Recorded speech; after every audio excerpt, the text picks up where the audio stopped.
tuned in to the 2-Minute Warning, a live stream community conversation pertaining to social and political issues and how we can collectively resolve them. Powered by the Westside Gazette. Rising starts tomorrow. Hello and welcome to 2-Minute Warning. The 2-Minute Warning is brought to you by the Westside Gazette newspaper, Broward County's oldest African-American family-owned newspaper. We have a great show lined up for you tonight, and I'm excited to get to it tonight. I am your host, Perry Busby, and joining me at the table is the publisher of the Westside Gazette, Mr. Bobby Henry, and Mr. David Wright. Brothers, how are you doing this evening? Good evening, Mr. Busby. This lead into the campaign season. It has us. What has me on pins and needles. But other than that, I'm terrific and getting better.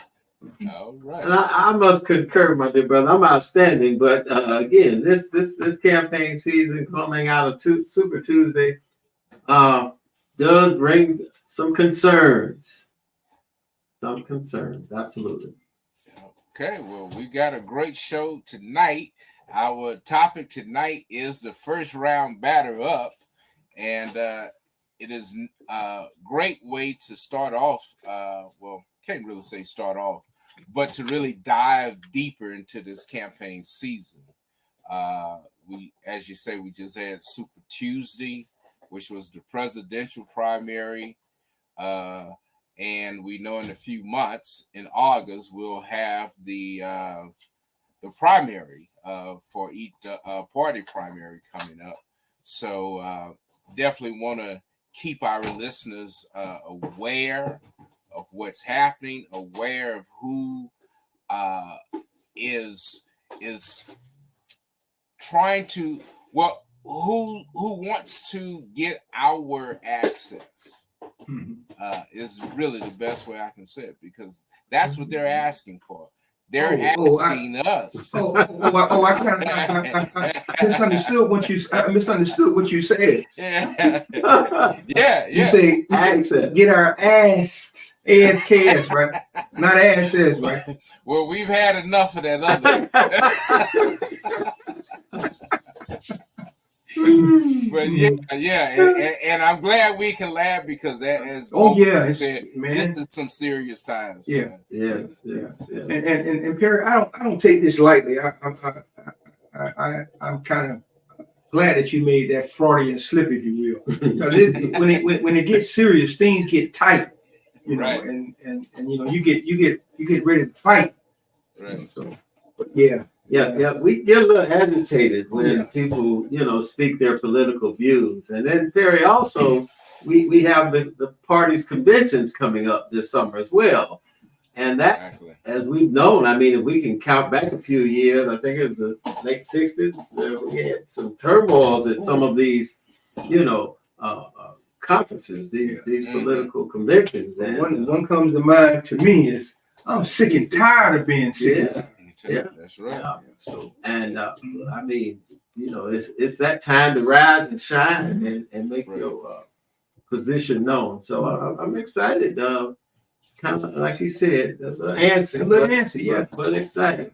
Because when we look at things, when we get right down to it, we ask ourselves, well, where are the Fannie Lou Hamers, or the mentality of that type of leadership?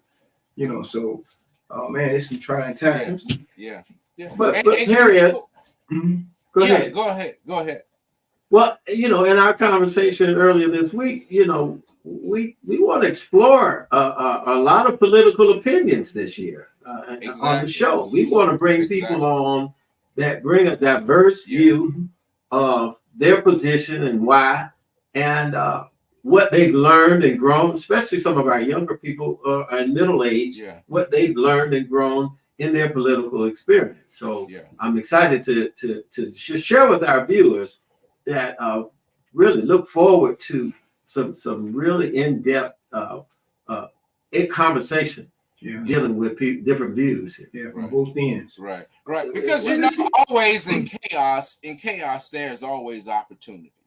And our goal each week here on the 2-minute warning is to not focus on the chaos, but find that nugget of opportunity that we can grab hold to.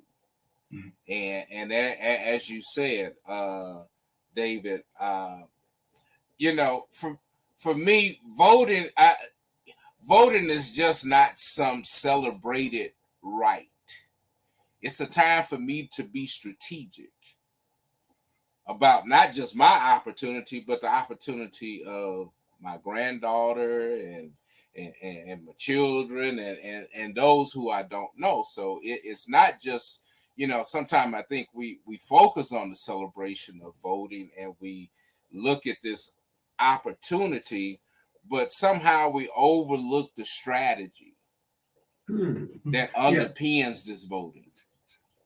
Okay. And so I hope that, and so tonight I'm excited because we will, as you say, David, give people an opportunity to hear those who are vying for their vote. And if you don't know the candidate, then we're already starting off in the negative. Yeah, man. Even though voting, the act is individual, but the outcome affects everybody. So it's not just an I thing. It's more of a pluralistic point of view. So yeah. What's happening here, man? So before we switch gears, Perry, I'm just hearing you say you put a little work in. It's not just about going to the poll and clicking the lever or pushing a hanging chat or any of that. It's all about now. It's a strategy for you. You do a little homework. It's like coming out of church. You should be better off than it was when you went in there. You should be anticipating a better future down the road for not just yourself, but your family and others. Did I hear that correctly? You heard me correctly, right? Before I'm anything, before I'm a Democrat, a Republican, or independent, I am a voter first. And we have to keep that in our concept that we are a voter first, and we are blocked. We sometimes I think they used to talk about the African American voting block, and now we've seen it become sliced and diced over the past few years. They've talked about African American women. They've talked about the lack of African American men, and so we've got to talk about this holistically. Because they will divvy us up and they'll confuse us with numbers that don't exist. And I'm a numbers person. We need to start getting our own numbers so that we have a better sense of self coming into voting, and it's not all this surprise. Yeah. And that's another part, another aspect of what the 2-minute warning is about. Is to giving our side, our account, and you're right. We need our own surveys, to say how we feel about what we feel about. So yeah, and I think a lot of that's going to be forthcoming. We've had this conversation, and not to just belabor that, but being strategic, moving forward, living in a digital age without using the data. What would you call that? It's like doing the same thing, expecting to change. That's right. So what's happening, man? Other than here in Broward County, you have to be real careful as you prepare to ride the bus nowadays. We just had a shootout in Pompano, man, where 2 people were killed. 2 bus drivers. One bus driver killed the other, and the police killed the one that survived. So we had 2 deaths. Yeah. More to come on that. I'm just giving it to you. Yeah. Things are really heating up. People are on the edge. So yeah. Now, when did that happen? Today. It happened today. This morning. Wow. Yeah. In Pompano. Wow. So Yeah. that is wow. Transportation of the common person. Now we're becoming a subway action, if you will, casualty. It's public transportation.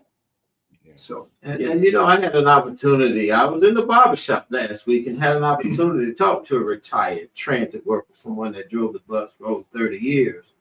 And they talked about the changes out there. And the stresses on the job, especially during COVID, post-COVID. But we're just seeing that in society. And it's truly unfortunate. The families are impacted, their friends, their co-workers. And our hearts are really just going out to those that have lost their lives. We just kind of pray that this is a learning experience, that we learn how to resolve our issues in a more peaceful, humanistic way. Yeah. And stay tuned for what's happening at the Broward County School Board again. We find ourselves again in the spotlight. So that's what's happening. That's now? coming. Oh wow, man! I don't know how to say this. Well, I won't. I don't want to say it in the wrong vein. Well, let's just say it how it's happening. Well, it appears to be some funding that was supposed to go somewhere has found itself somewhere else. Yeah. So is that bond money? Not necessarily bond money, but money that was allocated, money that was allocated for charter schools has found itself somewhere in another use somewhere else. More to come. More to come. Follow the commas and the digits. Yes, that's what we got to do. So what's happening, man? We got sports. What you got? You know, we have started a trend here. I mean, we came out of the Super Bowl. We've had the NBA All-Star Weekend, and we talked about all of these points being scored and how these HBCUs are just doing some outstanding things. So we decided to, on a regular basis now, bring none other than our coach, our sports connoisseur, Mr. Noonie Robinson, on with our 2-minute warning sports brief. And Mr. Robinson, how you doing, sir? I'm fine. How are you? Professor of sports. Look, I even wore my purple just to help out. That's awesome. I love it. I love it. So what you got for us, Coach? You ready for me? Okay. I just, I was listening to the conversation, and I kind of got sidetracked there because I like politics too. But Bobby reminded me that when you worry, you shouldn't worry. You just pray. And if you pray, you shouldn't worry. So I think that we need to keep that in mind also. I want to talk briefly about Dawn Staley. Dawn Staley is a coach of the South Carolina Gamecocks in the SEC. She has led a team that had to be revamped. She lost all 5 starters from last year's team, including the number 1 draft pick, Boston, who went to Indiana. And she has led this team to a 29-0 record. She has done an outstanding job, and she is also making it easier for women to get the fair payment that they deserve as much as the men. And, she's doing these commercials also, Aflac and that kind of thing. So it really, she's doing an outstanding job in leading, and we just appreciate what she is doing for the sport of basketball for women in general. One of the best kept secrets in Broward County right now are the Florida Panthers hockey team. The Panthers have a wonderful record of 42, 16-4, and they are leading their division, and they have a great opportunity to win the Stanley Cup this year. And they have outstanding ownership in Mr. Vinny Viola and his wife Teresa and their sons.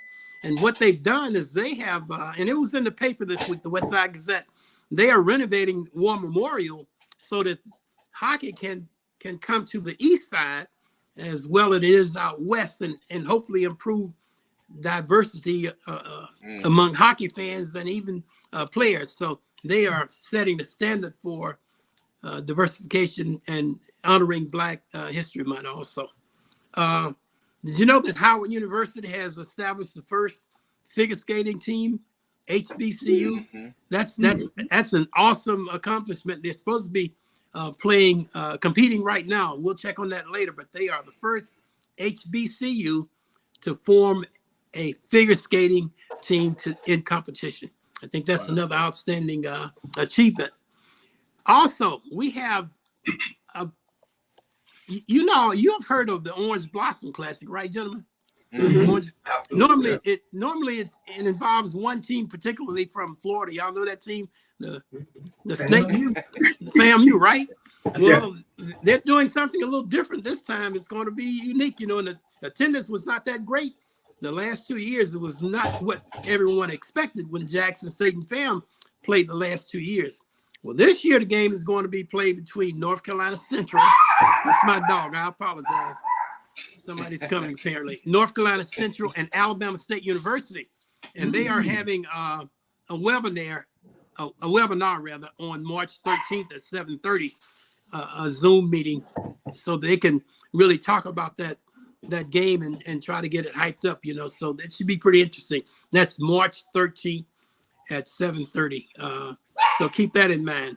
And I just want to mention one final thing, and that has to do with the NBA and what's going on right now. If you don't watch basketball, professional basketball, this is the best time to watch it because the competition has really up. Now, in the Eastern Conference, the Heat are like in 6th place, but they are just a couple places from being in 4th place. So it's going to be a really competitive game. But what's happening is that they have a play-in. The first six teams are already in. But the final 4 teams will have to play to see who gets the 7 and 8 seed. And that's in both conferences, East and West. And then you have like 6 teams that will be out of it completely. So if you like pro basketball, this is a great time to view it. Other than that, that's all I have for you tonight, gentlemen. Coach Noonan, before you go, I thought you was going to enlighten us. What are your thoughts on Emmitt Smith and the stand at Florida, at the University of Florida, when University of Florida got rid of their DEI? Oh, I wrote. I wrote about that. Yeah, I don't know if you read my article, Noonan on the sideline, but I wrote about that, and I was really upset, and I talked about how they had shuttered all of the jobs and the programs completely because we have a governor who is simply a relic of the past. And what I want that's a kind way of saying it.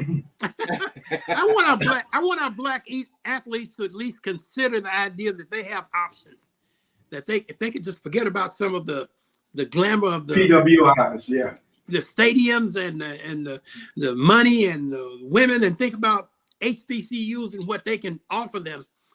That would have a great impact on some of those kids being able to make a difference politically and make a statement, because what you're doing, you're playing for people who root you in the stands and then talk about you in the clubhouses, which are 99% lily white. So that's something we're going to keep harping on, but it's really a sad situation. And one final thing, we had 3 primary Black institutions in Mississippi, right? Jackson State, Alcorn, and Mississippi Valley. There has been a proposal by a state legislator to eliminate those schools. Can you believe that? Isn't that something? I don't think it's ever going to happen. I think it would be a terrible thing, but that's what we're dealing with, David and Bobby, today, and politically in terms of sports. They don't care, and they're doing it in our faces, Yeah. So it's really a sad situation.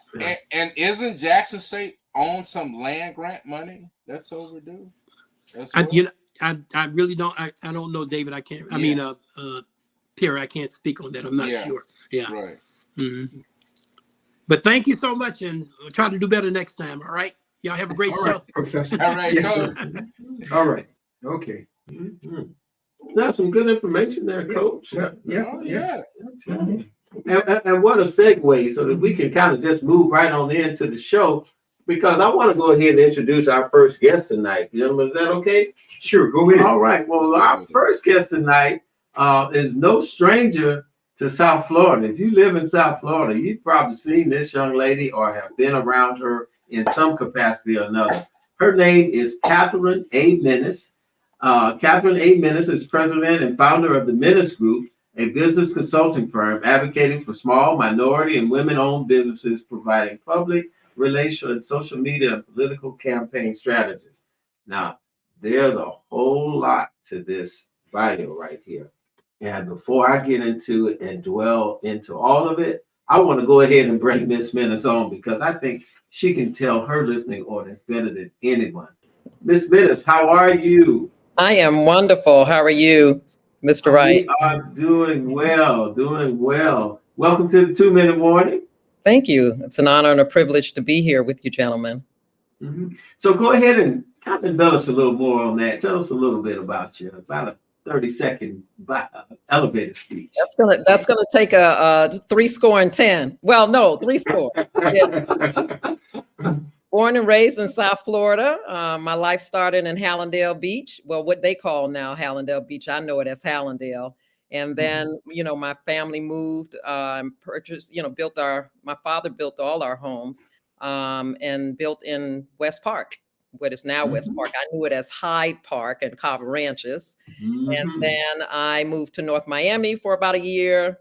I'm a graduate of Miramar High School and went to Miami-Dade College, two-time graduate of Florida International University. Didn't have that opportunity for an HBCU, but my youngest son attended Howard University on a full ride. I don't like to talk about me, but I have done a lot in the community. A lot of people know me from having worked on a number of Super Bowls, working on the host committee, helping small businesses understand how to navigate those relationships with the primes that come here.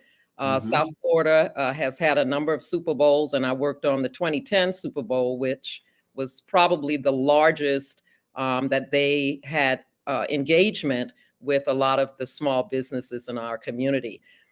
You all also may know that I ran for office in 2015 in the city of Miramar, came in second in that race, and I sold my home after my last son graduated and downsized. And so I moved to the city of Pembroke Pines, and I'm now a candidate for the District 2 seat here in the city. Now, you mentioned, Mr. Wright, that I didn't share about served as president of the National Black MBA, the South Florida chapter here. It was a great year, a great organization. I'm very proud of that opportunity to have served our MBAs. Okay, awesome. Very good. Now I hate to. Mr. Henry, did I miss anything? Yeah. No, you're all right. Just save some. We and we have to do this. I don't mean to cut anybody off or cut anybody short. But Catherine, we'll probably have you longer than we'll have our next guest. And our next guest, is no stranger to spotlight. He's been in the spotlight all his life. Not negating the fact that he's the brother of Uncle Luke. That's way in the basement. But Stanley Campbell was born in Miami. He studied physics and mathematics at Florida A&M University, and making a significant contribution to the number of scientific. Now, I want you to understand me. To the number of scientific and national security projects, including the launch of Warrior 2.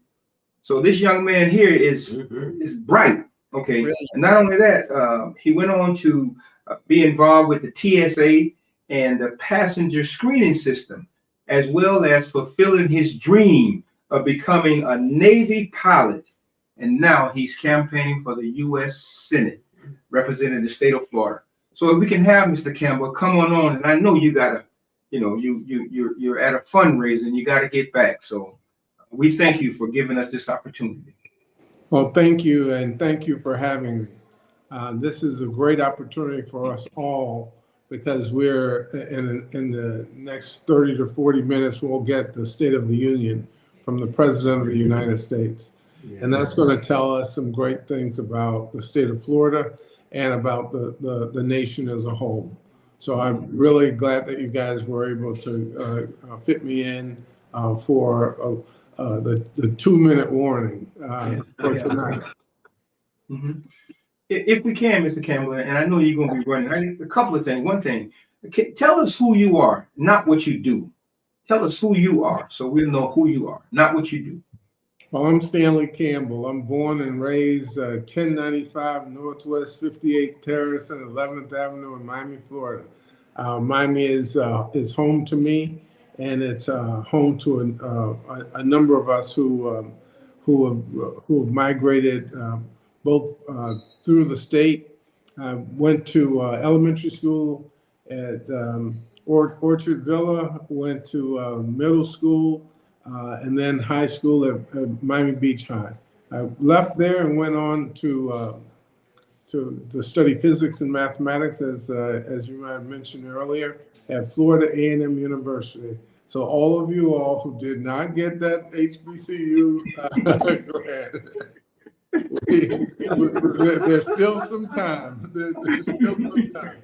But I from there I actually went to be a geophysicist with Amoco Production for a very short time, and then I went on to the United States Navy, where I served as a pilot in the United States Navy.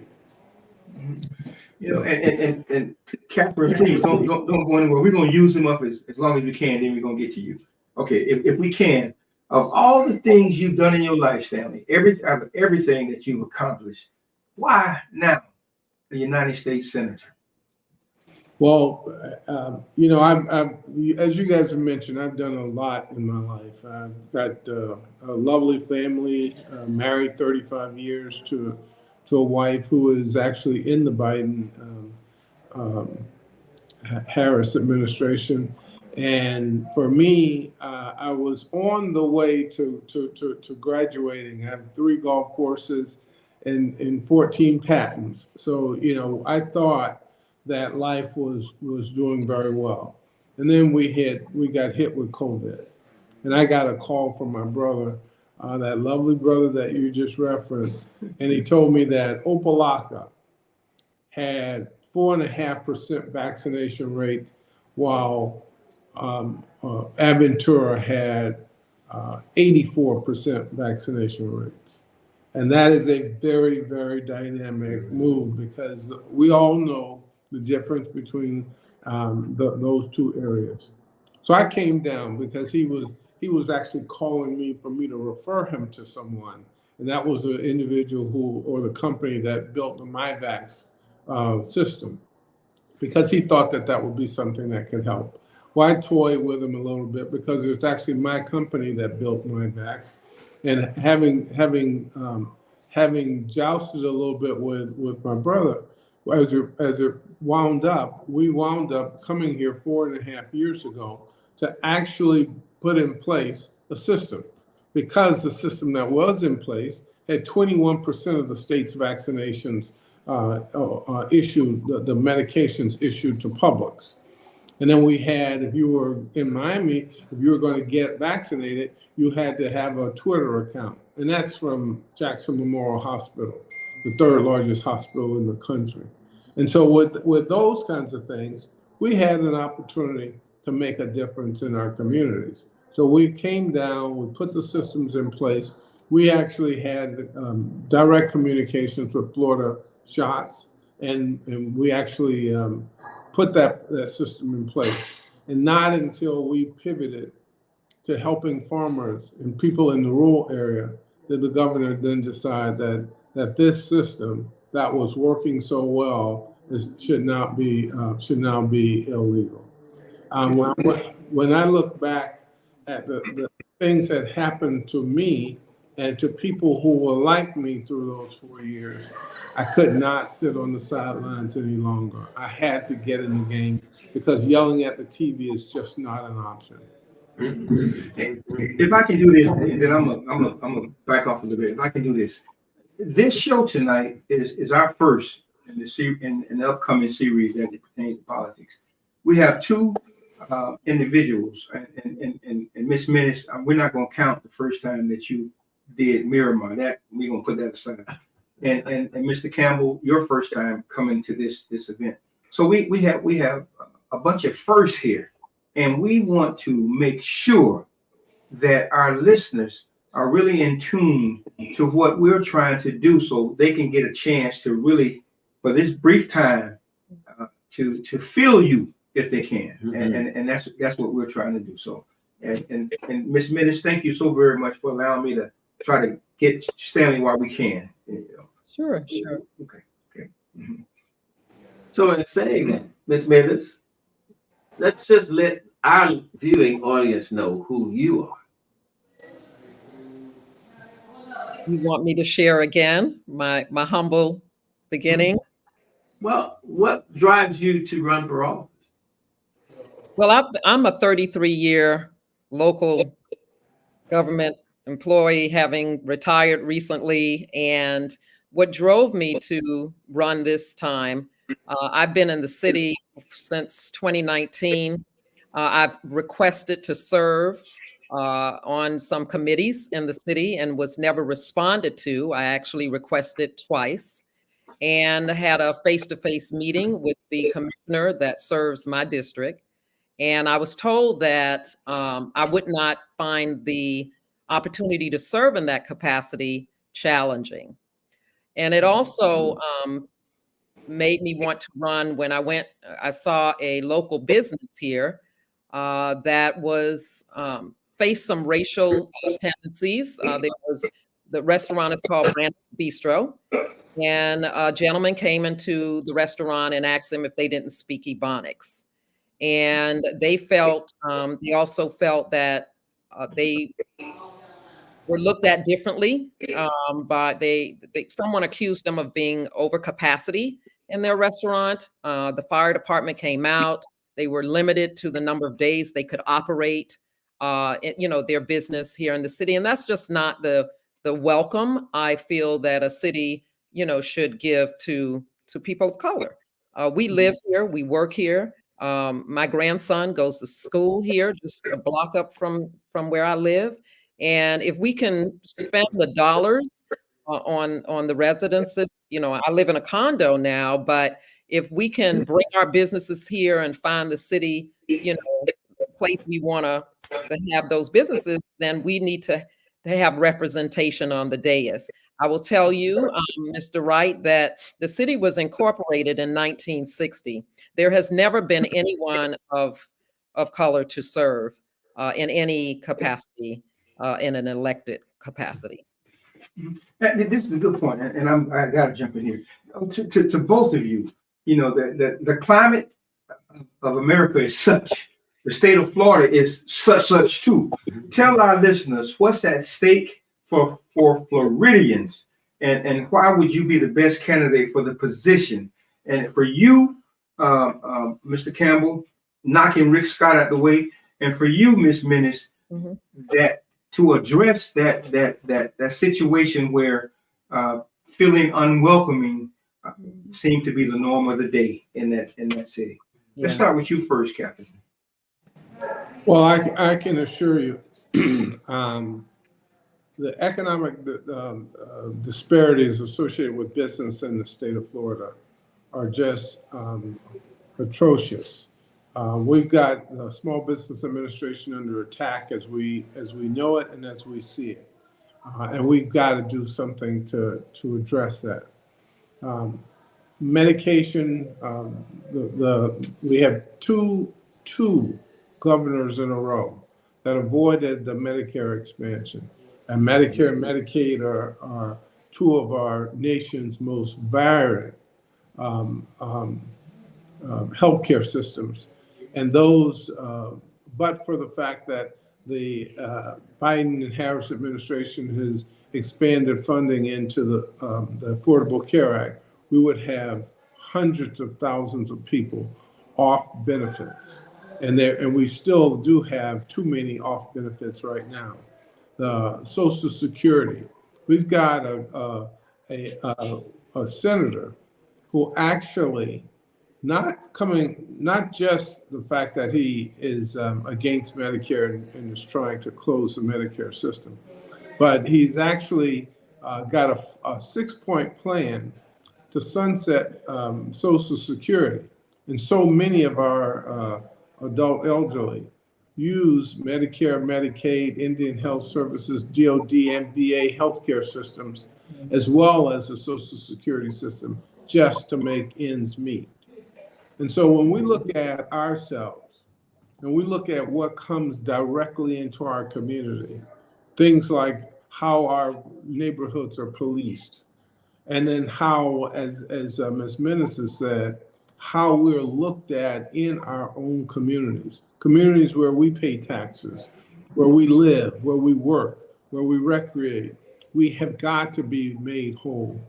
And making myself available to run in this particular election at this particular time, where we're not guaranteed who might be the president of the United States, but we absolutely have to put a buffer in place that if by chance the Biden-Harris administration does not administer itself into being in existence for this next term, that we can have guardrails up to stop a Donald Trump, to stop a Rick Scott, to stop the governor from doing the kinds of things that they've actually purported and actually executed in the state of Florida and throughout the nation.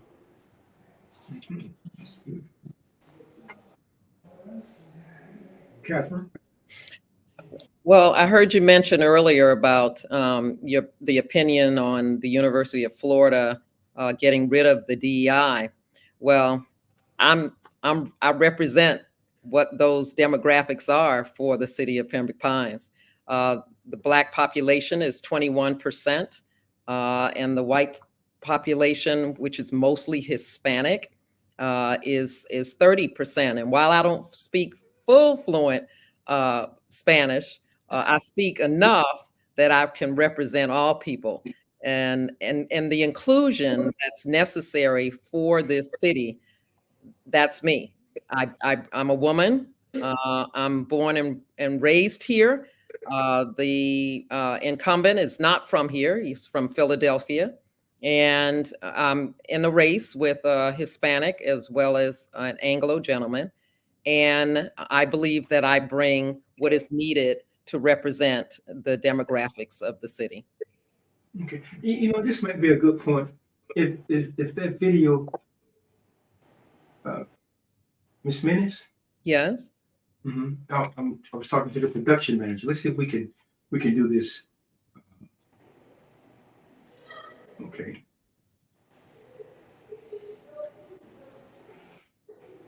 If I do the work, the results will come. If I do the work, the results will come. If I do the work, the results will come. If I work smarter, the results will come. If I work harder, the results will come. If I stick at it, the results will come. The results will come. If I refuse to quit, the results will come. If I never give up, the results will come. If I am committed to find a way, the results will come. If I learn more and apply that learning, the results will come. If I believe, the results will come. Believe in me, believe in my work ethic, believe in the process. Wow. Yes, sir. That Catherine, for those who don't know, who might not know you, I'll say this. Mm-hmm. From what I know of you and how you maneuver and work for those who look like me and perhaps might not have the status, so you are more than a notion to deal with. And I just have to say that you got a lot of accolades. Thank you. But for the common person, you're actually a fighter for them. So Yes, I am. Yeah. Positively, and I can speak. I can ditto that. I've watched you afar and close up. We've been in many of the same spaces on many of occasions. Yes. And you have truly commanded the room. And again, you put in the work. Thank you. And I believe the results will come. Put it in the chat box how somebody can get in contact with you and offer help. Okay. All right. Put that information in the chat box. And we also solicit our viewers. If you have any questions for the candidates, please feel free to put your questions in the chat. We're right near the bottom of the hour, and we just want to kind of keep it moving. Mm-hmm. If we can, the video with Mr. Campbell, is that available?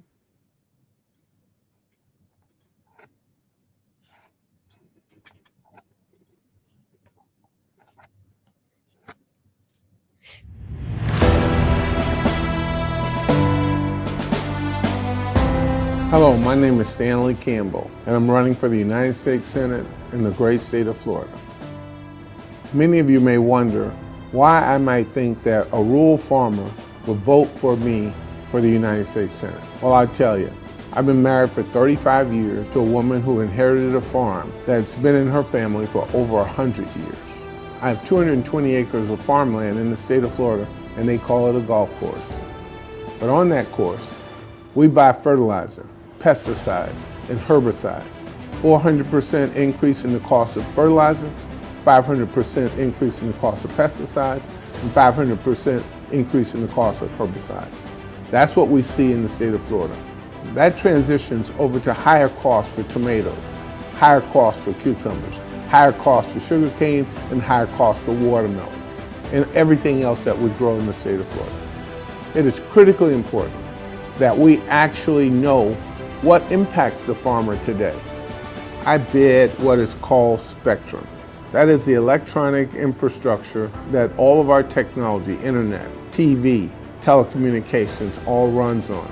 Partnered in those bids were farmers, rural farmers throughout the United States.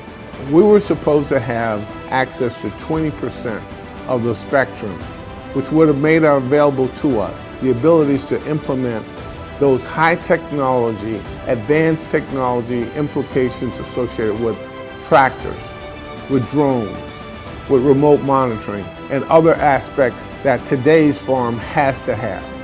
Well, we were locked out. We were locked out because multiple administrations choose to fight us all the way to the Supreme Court. Well, I've been fighting with farmers. I've been standing with farmers since 2011, and I will stand with you now. A vote for me is a vote for the technology that we know for us to be competitive in the state of Florida, we have to advance, and we have to advance it through our control, not by having to buy those services from others. I am Stanley Campbell, and I approve this message. Now, so we have two powerful candidates for positions of authority, and that's to be commended. I want to segue into a question. So much of our conversation here lately in dealing with this up and coming election 2024 is engaging our young people. So I want to pose a question to the both of you. How do you convince young people, particularly those of color, that it is in their best interest to participate in the political process with so much stacked against them? How do you reach them? Yeah. I'll reach them by sharing what happened in the lives of John Lewis. I serve as an example, having gone to Selma, Alabama, and like the video you saw, doing a video to show them, what we've come from to where we are today. And being an example, they have this saying, they will be what they will see.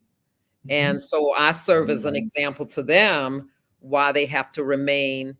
I have 3 children, and every one of them, they had to vote. They couldn't tell me that they didn't go to the poll and vote. So demanding that they do what they should be doing, and then serving as an example. Absolutely. Our civic responsibility. Mr. Campbell, same question to you. I think you're on mute. You're on mute.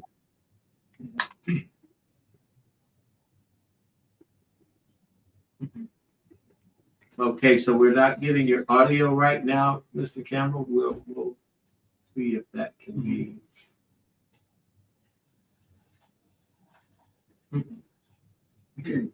Okay, we'll move on.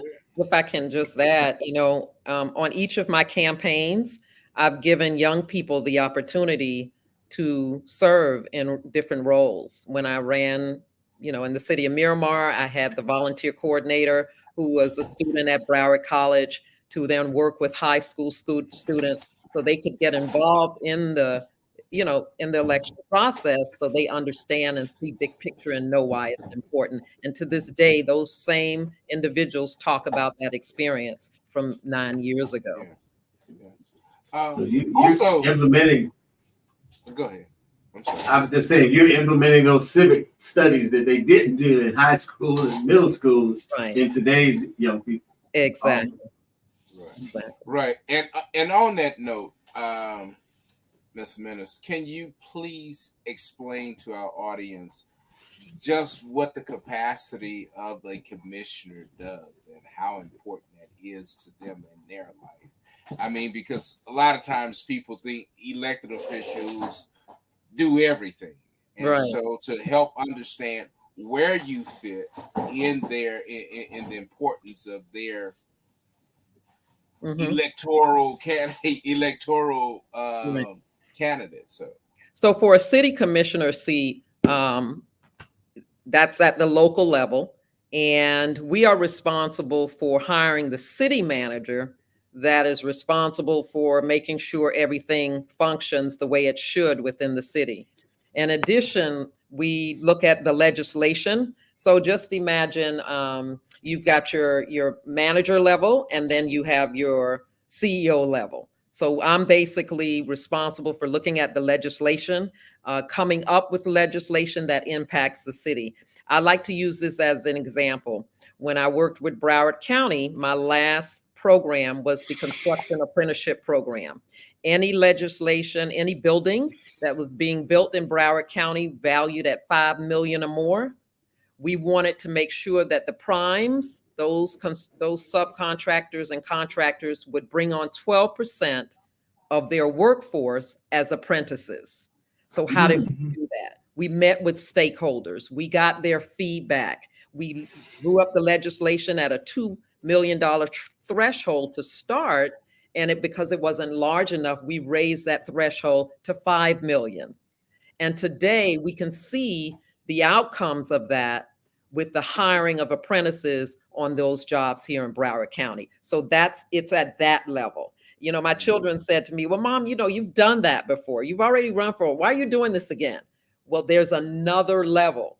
And then from the local level, you then have, you can serve as a state rep. You can then serve as a senator, and then, go on to Congress. So different steps.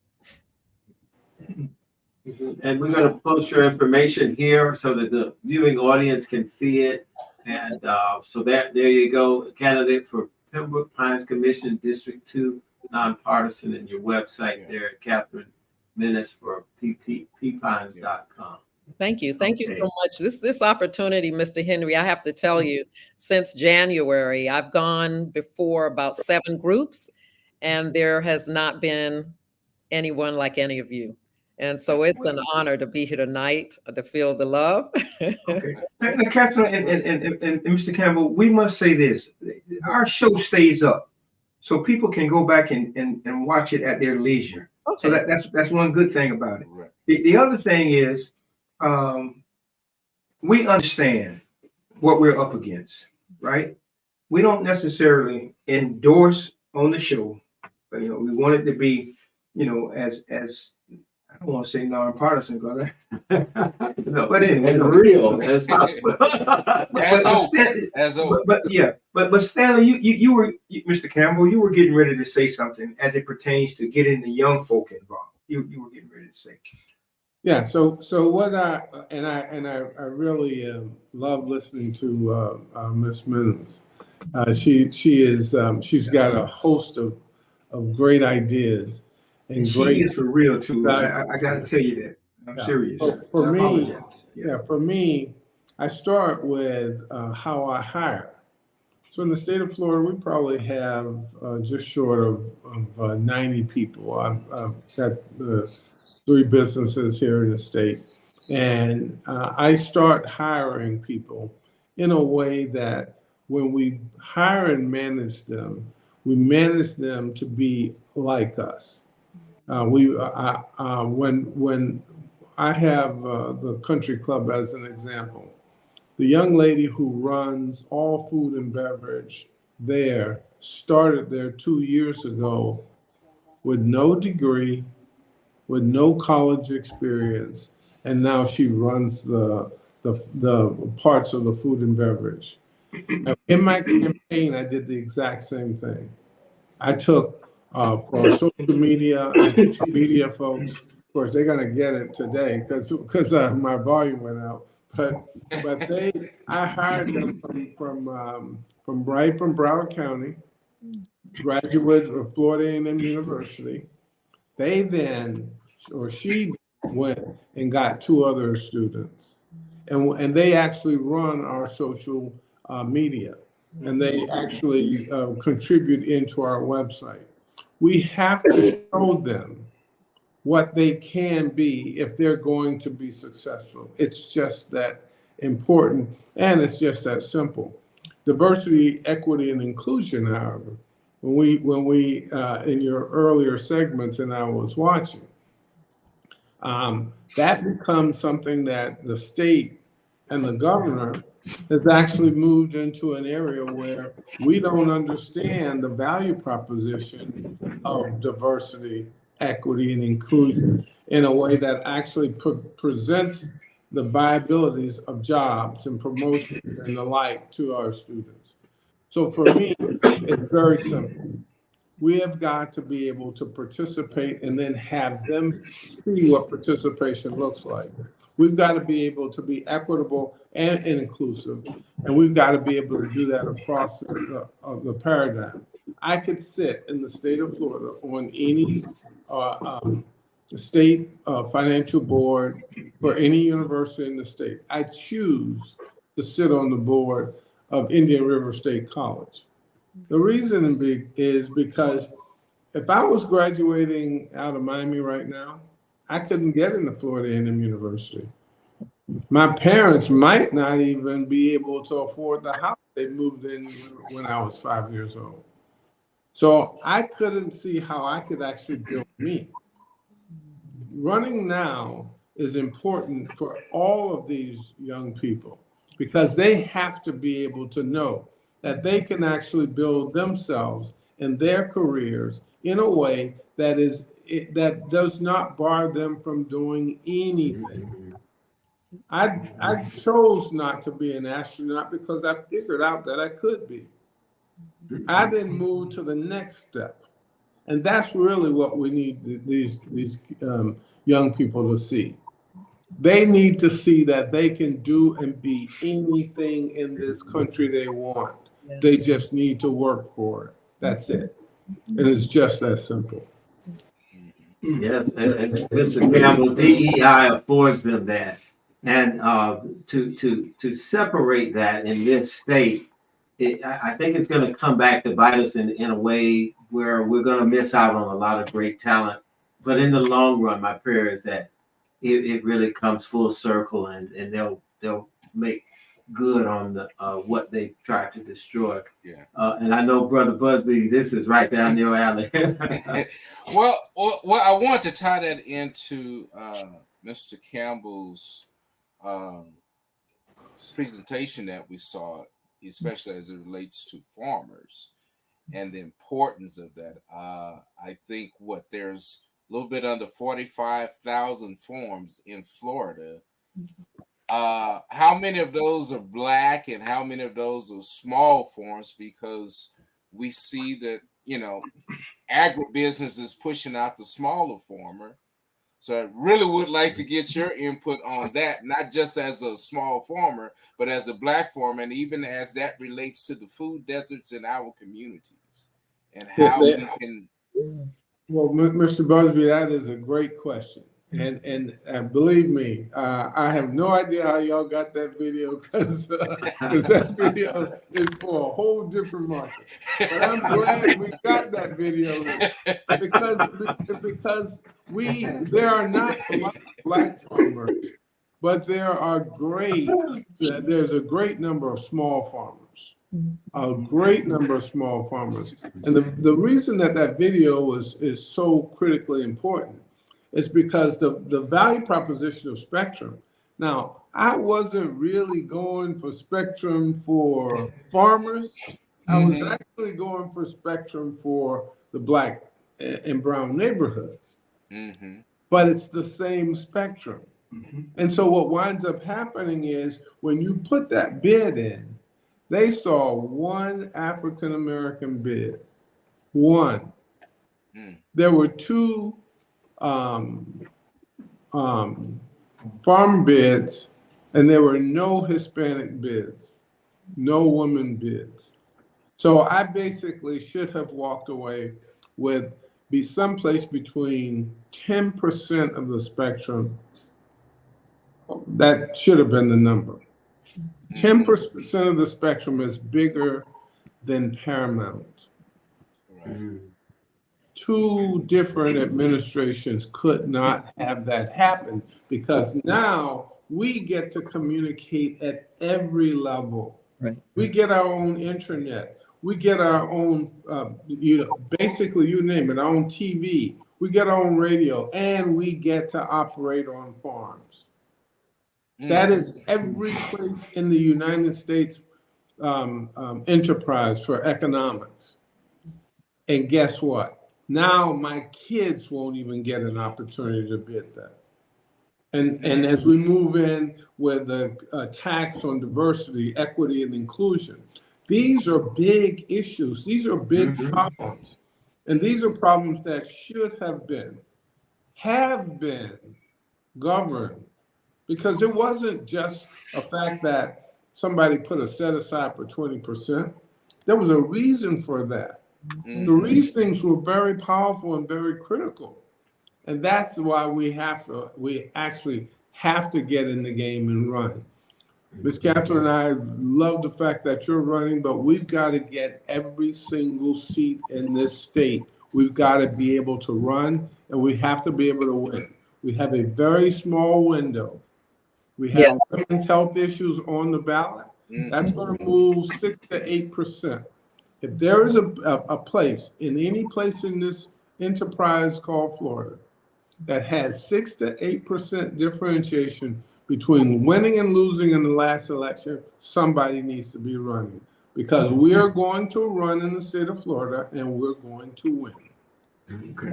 You know, in hearing that, you know, we're getting at the top of the hour, and as you guys know, and Mr. Stanley, you alluded to the State of the Union address coming up. We don't want you guys to miss out on that. So in another 30-second snippet, we're going to start it with you again, Ms. Minnis. Your closing statement, just kind of let us and our viewing audience know what we need to know about this upcoming election, March 19th. And Mr. Stanley, you'll get an opportunity as well.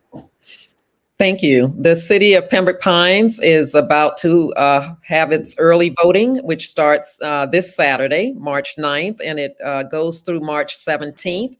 I am the candidate running for the District 2 seat that encompasses the eastern side of the city on 72nd Avenue by Broward College, on the Pine side going north to Sheridan Street, and going west to Flamingo Road. And so I am the best qualified candidate. I am the only woman running in this race, and we are going to make history winning on Tuesday, March 19th with your vote. I ask for your support and your vote that day and during early voting as well. Thank you.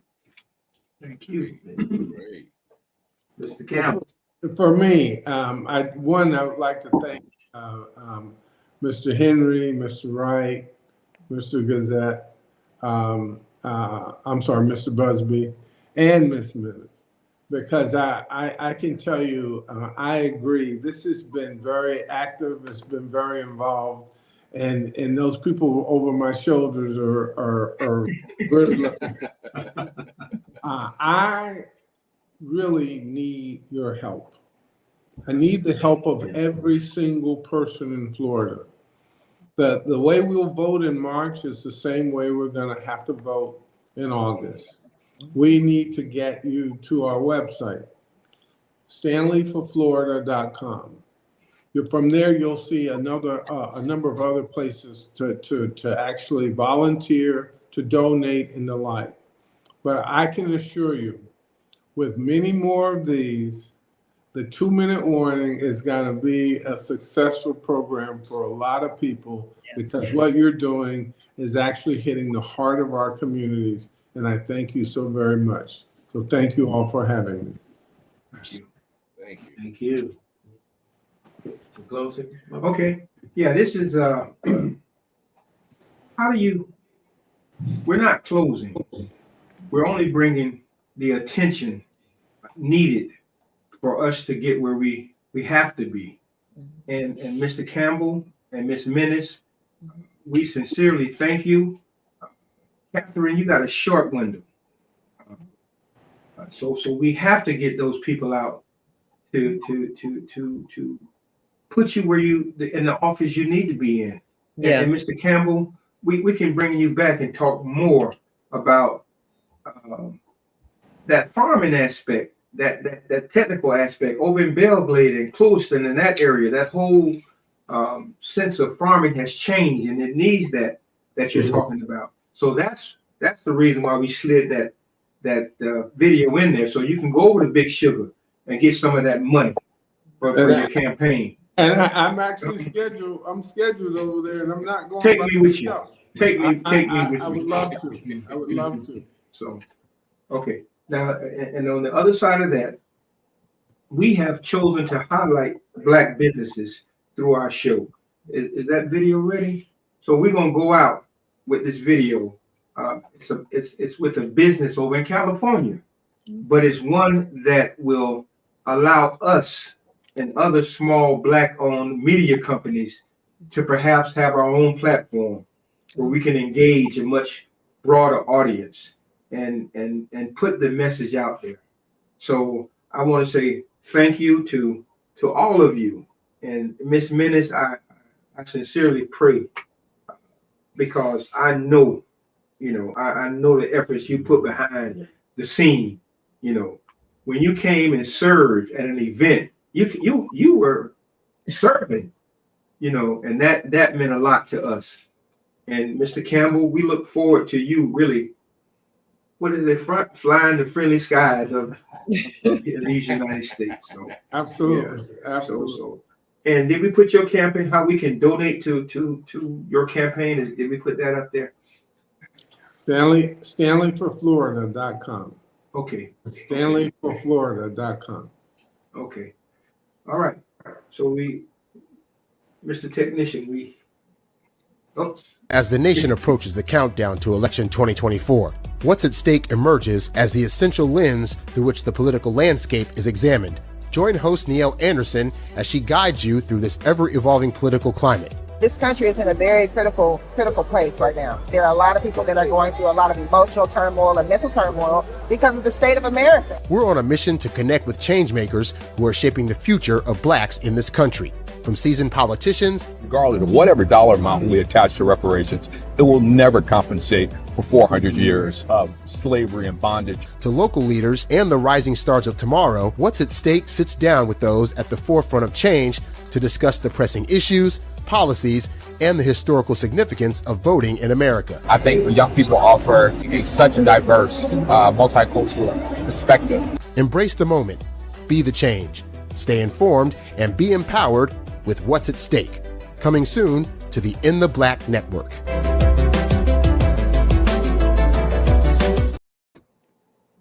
we too hope to be a part of the In the Black Network. So again, thank you very much. God bless all, and good night. Good night.